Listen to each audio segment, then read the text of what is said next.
کہ یورپ یا اسکینڈینیویا کے ملک کا وزیر اعظم کے اخراجات جو ہیں وہ بھی شرم آ جائیں اس کے سامنے. IMF جو ہے وہ سول سروس ریفارم تو اس کی بات تو کرتا ہے, لیکن کبھی بھی اس نے ہائی کاسٹ ختم کرنے کے لیے کولونیل ریلکس جن کی افادیت بہت ہی کم ہے اس کے لیے کبھی بات نہیں کی. کیوں؟ دس از امپورٹنٹ کہ کیوں IMF کیوں نہیں بولتا؟ کیونکہ یہ دفاتر وہ ہیں, ایکسٹریکشن پوائنٹس ہیں اسٹیٹ کے, جہاں سے نچوڑا جاتا ہے, بوٹیاں نوچی جاتی ہیں عوام کی. Pakistani the citizens, they pay a significantly higher elite tax to maintain their bureaucracy than their counterparts anywhere in the global south. اور کہا کیا جاتا ہے, myth کیا ہے, deputy commissioner, it is essential for governance. اچھا, گورننس کے لیے ہمیں DC چاہیے, لیکن ریالٹی کیا ہے کہ انڈیا نے کولونیل پاورز کی جو ہے اس کو ریموو کیا. پاکستان نے یہ محل رکھے, DC بھی رکھا, اور you pay for both. میں اور آپ ہم سب دونوں کی قیمت ادا کر رہے ہیں. We are witnessing the aristocracy of debt, a system where the fake mandate of the ruling class is protected by the austerity of working class, you and I. دنیا دیکھ رہی ہے کہ ٹرمپ اور نیتن یاہو گلوبل میپس جو ہیں ان کو ریڈرا کرنے کی کوشش کر رہے ہیں, لیکن ہمارے لیے تلخ حقیقت کیا ہے کہ اصل جنگ وہ تو ہمارے کچن میں لڑی جا رہی ہے, جہاں ہمارے پاس وسائل محدود ہیں. پاکستان کے مڈل کلاس کو سسٹمیٹکلی اریز کیا جا رہا ہے. ہم 19ویں صدی کے ایڈمنسٹریشن ڈھانچہ جو ہے 21ویں صدی کا بحران اس کے ساتھ اس کو کاؤنٹر کر رہے ہیں, مقابلہ کر رہے ہیں. Debt is sovereign, your commute is not. آئیے بات کرتے ہیں جوڈیشل ایکسیپشن کی اور گلوبل رانچیئر کلاس. IMF کے دفاتر میں austerity, کفایت, this world is reserved for the masses, never the masters. یہ عوام کے لیے, austerity عوام کے لیے. اور یہ پاکستان کی حد تک صرف نہیں ہے, یہ ایجپٹ سے ارجنٹینا اور کئی گلوبل ساؤتھ کے ممالک. ہم global financial class, administrative and judicial elite that remains insulated from the economic gravity they impose on everyone else. Pakistan کی جوڈیشری کو دیکھتے ہیں, خاص سپیریئر جوڈیشری کی میں بات کر رہا ہوں. ان کی شاہانہ ہاؤسنگ ہے, لائف لانگ پینشنز, میسو موٹرکیڈز. انتظامی اور جوڈیشل ایلیٹ جو ہے وہ انسولیٹڈ ہے. اکنامک قیامت جو بھی آن پڑے وہ عام آدمی کے لیے ہے, ان کے لیے نہیں ہے. پاکستان کی جوڈیشری کو دیکھیں, شاہانہ ہاؤسنگ ہے, لائف لانگ پینشنز ہیں, سیلری جو ہے شاید مرات اور سیلری وہ گننا ہی مشکل ہے. یہ ابھی حال ہی میں کروڑ کی گاڑی خریدی ہے, میسو موٹرکیڈز ہیں, اور پھر تا حیات ہیں ساری زندگی, لائف لانگ. ایک ریٹائر سپریم کورٹ جج جو ہے نا جی, اس کی جو پینشن ہے لائف لانگ وہ 400 تقریباً, میں کہیں دیکھ رہا تھا, پرائمری اساتذہ کی سیلری کے برابر ہے. IMF نے کبھی نہیں کہا کہ یہ کیا ہو رہا ہے, یہ کیا ہو رہا ہے. آمدنی کے حساب سے ایک ریاست فیصلے کرتی ہے. ٹریکٹر کے اوپر قرضہ ہے, وہاں پہ IMF بولے گا کہ بھائی واپس لینا ہے, ریاست کو ضرورت ہے. لیکن یہ جو باتیں آپ سے کی ہیں یہ, تو اس کا جو پرنسپل آف ڈیٹ انفورسمنٹ ہے, رینٹیئر اسٹیٹ جو ہے اس کے وہ سروائیو کیسے کرنا ہے کہ وہ لوگ جو لا, جو نامحاد لا خود ہی بناتے ہیں اور خود ہی توڑتے ہیں, اور اس کو انفورس کرنے میں جوڈیشری, بیوروکریسی جو اس نظام کے رکھوالے ہیں, لہٰذا ان کو آئلنگ تو چاہیے نا. اگر بیوروکریٹ اور جج نے, اگر وہ بھی ایک اسکول ٹیچر یا ایک عام آدمی جیسی انفلیشن برداشت کرے تو پھر جو ایکسٹریکشن مشین ہے وہ تو پھر ٹوٹ جائے گی, منہدم ہو جائے گی, گر جائے گی. لہٰذا ان کی آئلنگ بہت ضروری ہے. اور IMF کو اس بات کا بخوبی علم ہے کہ ایک ملک جو ہے جہاں سے اس کا قرضہ اور سود جو ہے وہ واپسی, تو وہاں کلیکشن مشینری جو ہے اس کو ٹھیک صحت مند حالت میں ہونا چاہیے, اس کا منہ بھرا ہوا ہونا چاہیے.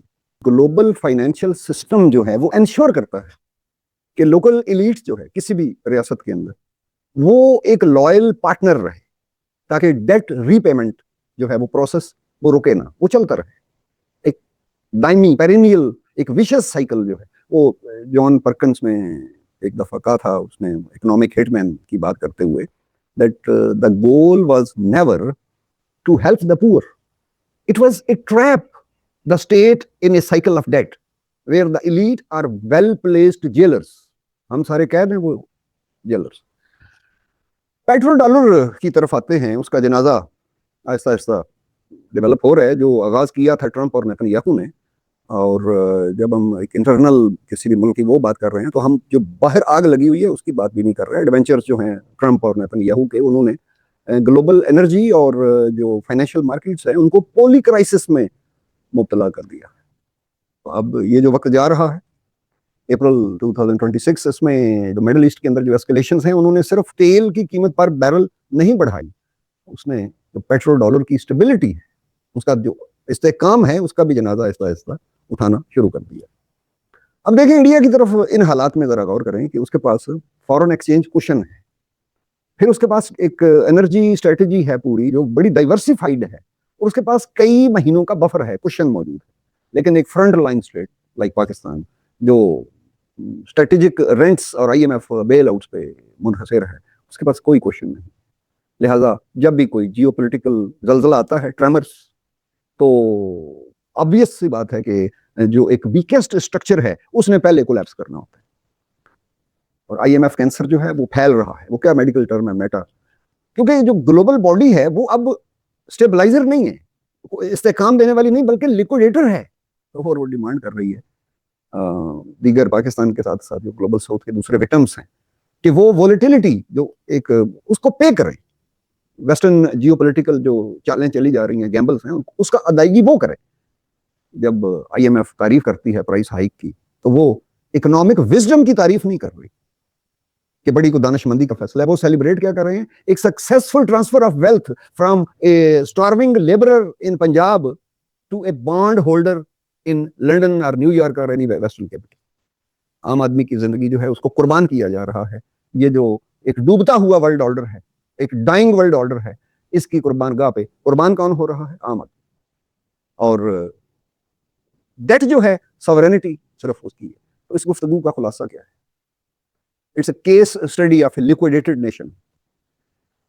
بہت کچھ کہنا چاہ رہا ہوں لیکن زبان رک رہی ہے. پاکستان صرف ایک بحران زدہ ملک نہیں ہے، یہ ایک کیس اسٹڈی ہے. پوسٹ کولونیل لیکوڈیشن سٹیج اس کی یہ کیس اسٹڈی ہے. جب ایک ریاست پرووائڈر کی بجائے، فراہم کرنے والا، خدمات فراہم کرنے والے کی بجائے ایکسٹریکٹر بن جائے، خون نچوڑنے لگ جائے، ہڈیوں کا عرق نکالنے لگ جائے، تو اس کا لیسن کیا ہے کہ اگر ایلیٹ کا جو لائف سٹائل ہے وہ نیشن کی پروڈکٹیوٹی سے اگر ڈی کپل نہیں ہوتا تو سوشل کنٹریکٹ جو ہے وہ صرف کمزور نہیں ہوتا، ٹوٹ جاتا ہے. اور اس میں وارننگ کیا ہے کہ مڈل کلاس جو ہے وہ اریز ہو رہی ہے، اس کا خاتمہ ہو رہا گلوبل ساؤتھ میں. اور یہاں پہ لوگ سوال پوچھ رہے ہیں کہ اسٹیٹ کا مقصد کیا ہے، ریاست کا مقصد کیا ہے. اگر حکومت نے $1 بلین کی قرضے کے لیے اگر 12 ارب روپے کے جہاز پر بیٹھ کے جانا ہے اور اپنی تمام 5 سٹار اور 7 سٹار جو مراد ہیں اس پہ کمپرومائز نہیں کرنا، تو پھر نتیجہ کیا ہے؟ اس کو میڈیکل ٹرم میں کیا کہتے ہیں کہ ایک ٹرمینل سٹیج جو ہے، وہ بہتر ہے کہ میں انگلش میں لفظ بول رہا ہوں، ٹرمینل سٹیج. اگر آپ کو یہ گفتگو مناسب لگی تو آپ سے گزارش ہے کہ اس ویڈیو کو لائک کریں، اپنی رائے ضرور دیں اور سبسکرائب کریں تاکہ ہم آپ کے لیے مزید محنت کر کے ویڈیوز لاتے رہیں. آپ کے وقت کا شکریہ.